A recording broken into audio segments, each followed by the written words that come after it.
Tadi saya melihat-lihat Kabinet Bahlil ini, kelihatannya cocok jadi menteri. Siapa yang setuju?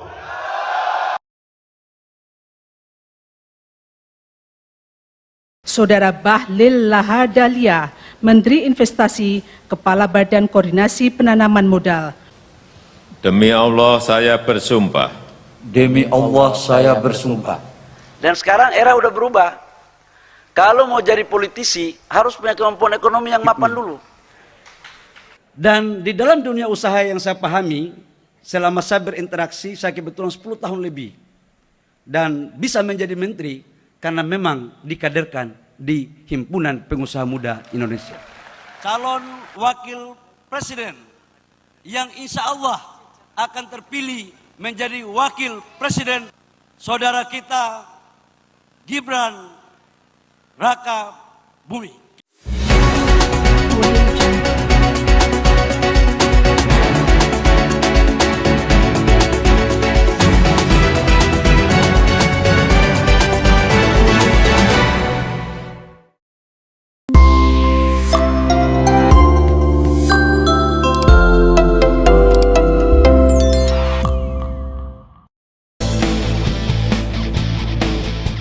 Muda, energik, dan ulet.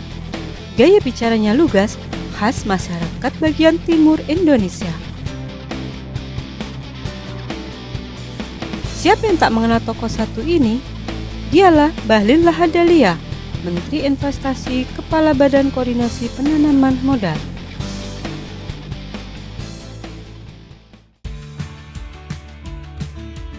Bahlil lahir di Kolaka, Sulawesi Tenggara, pada 7 Agustus 1976. Menempuh pendidikan dasar di SD Negeri 1 dan SMP Negeri 1 Seram Timur, Maluku. Bahlil melanjutkan sekolah menengah atas di Fakfak dan kuliah di Jayapura. Selama kuliah, Bahlil aktif di Organisasi Kepemudaan Himpunan Mahasiswa Islam atau HMI. Pada 2001, dia masuk dalam kepengurusan PBHMI sebagai bendahara umum hingga 2003. Di tahun itu pula, Bahlil bergabung dengan Himpunan Pengusaha Muda Indonesia atau HIPMI. Aktivitas di HMI dan HIPMI inilah yang membuat Bahlil cukup dekat dengan banyak kalangan. Sejak itu pula, Bahlil dikenal sebagai pengusaha, profesi yang kelak mengantarkannya menduduki kursi menteri. Pada 2015, Bahlil terpilih menjadi Ketua Umum HIPMI 2015 hingga 2018, mengalahkan Bayu Piawan Joko Sutono, ahli waris perusahaan transportasi Bluebird.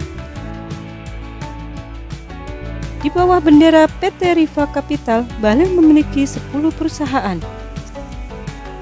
Bahlil sekarang dikenal sebagai salah satu orang Presiden Joko Widodo. Kedekatan keduanya bermula setelah Bahlil menjabat Ketua Umum HIPMI. Bahlil membentuk Relawan Pengusaha Muda Nasional atau REPNAS pada November 2018. Organisasi ini ikut menyokong pasangan Jokowi Ma'ruf Amin pada pemilihan presiden 2019. Setelah terpilih kembali sebagai presiden dalam pemilihan umum atau pemilu 2019, Jokowi memboyong Bahlil masuk kabinet. Awalnya, pada Oktober 2019, Presiden melantiknya sebagai Kepala Badan Koordinasi Penanaman Modal. Setelah itu, Bahlil diangkat sebagai Menteri Investasi atau Kepala BKPM pada April 2021. Bahlil pun menjadi orang kepercayaan Jokowi. Ketika Jokowi menyokong pasangan Prabowo Gibran, Bahlil pun berada di barisan yang sama. Kemenangan Prabowo Gibran memperbesar peluangnya untuk tetap menduduki jabatan di kabinet mendatang.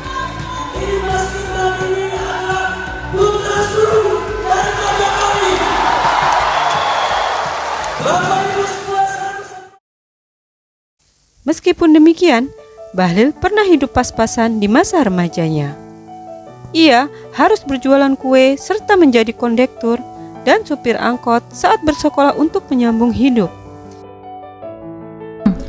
Kebetulan saya dari keluarga yang ekonominya nggak bagus-bagus banget lah. Gitu. Udah jualan kue, pernah kondektur angkot, pernah supir angkot. Ya hidupnya agak keras sih sebenarnya. Mungkin pengalaman itu pula yang membuat Bahlil tidak seperti pejabat kebanyakan. Setidaknya begitulah penilaian kawan-kawannya. Bahlil sekarang tak ubahnya seperti Bahlil dahulu. Tetap setia kawan dan bersahaja. Sepanjang sama-sama di HMI, orang ini begitu ulet dan begitu gigih. Beliau juga memiliki kesetiaan dalam berkawan. Suatu saat beliau mengajak kami kawan-kawan untuk jalan-jalan ke kota Bandung. Ketika balik dari Bandung menuju Jakarta, saya mengira Bahlil ini ada duit. Demikian juga dia mengira saya juga ada duit. Tetapi sampai di terminal Kampung Rambutan, pada saat kondektur meminta ongkos transportasi dari Bandung ke Jakarta, tiba-tiba kami semua nggak ada duit. Apa yang dilakukan Bahlil pada waktu itu?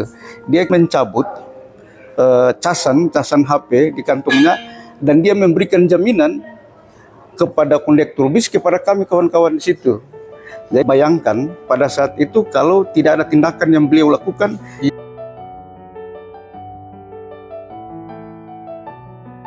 Kan saya mengenal tahun 98 ya. Memang beliau itu yang saya lihat ya punya semangat, punya mimpi yang selalu dia ingin raih gitu. Orangnya memang pekerja keras ya, ulet. Saya mengenal Bahlil mulai dari sejak dia aktif di cabang Jayapura. Bahlil tidak pernah malu untuk mengatakan latar belakangnya. Iya, betul. Bahwa Bahlil pernah menjadi supir angkot, pernah kerja bangunan dan lain sebagainya. Pertama, Bahlil ini kekuatannya adalah satu cerdas, dua humoratif, tiga pandai bergaul, dan selanjutnya peduli.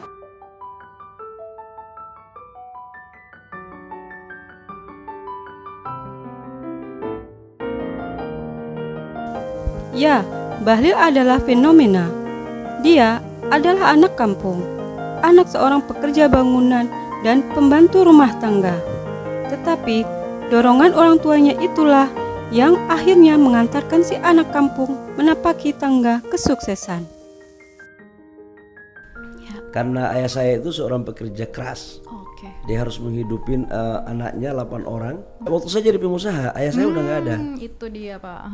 Jadi saya merenung gitu ya. Kadang-kadang saya merenung kalau ayah saya masih ada melihat anak-anaknya seperti sekarang. Saya pikir itu pasti akan menjadi satu kebanggaan dia tersendiri. Para aktivis mengakui Bahlil merupakan potret sosok tokoh dari Indonesia Timur yang patut diteladani. Apa yang dicapai Bahlil saat ini adalah buah dari kerja keras, disiplin, keterampilan komunikasi, dan tentu saja doa.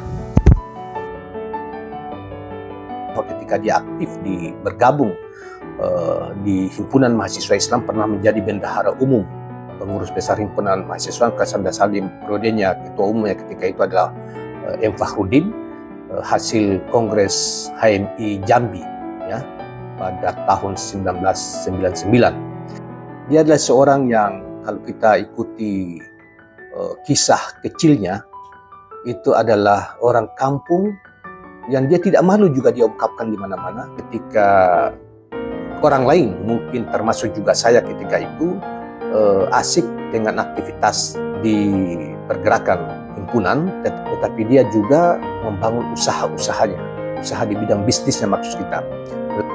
Dan tidak lama kemudian, dia sudah melejit sebagai seorang pengusaha muda.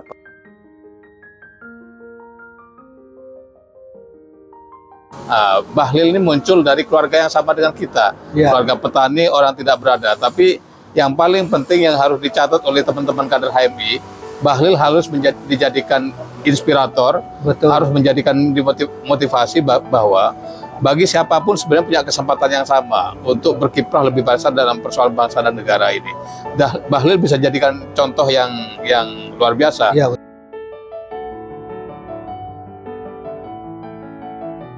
Bagi teman-teman itu adalah bisa dijadikan pedoman, ya, teladan. Karena dia bukan siapa-siapa, ya kan, tidak mewarisi harta, kemudian anak rakyat biasa, tapi karirnya cukup bagus, gitu. Bagi kami Indonesia Timur dan bagi kami Himpunan Mahasiswa Islam, Bahlil adalah fenomena yang menarik, yang kira-kira itu bisa menjadi teladan bagi anak-anak muda hari ini, bagaimana dia memiliki daya juang yang luar biasa dan tidak pernah menyerah. Kita wajib memberikan apresiasi dan pengakuan terhadap kemampuan yang dia miliki sehingga dia bisa muncul. Dan tidak semua kita yang ada dari timur bisa seperti dia. Di tangan Bahlil, cukup banyak investor yang tertarik masuk Indonesia. Tak salah kalau Bahlil diharapkan bisa dipertahankan pemerintahan baru nanti. Investasi ini kan baru peletakan batu pertama, kemudian pembangunan, ya, belum ada yang peresmian. Nah, ini harus dikawal. Saya berharap Prabowo bisa mempertahankan.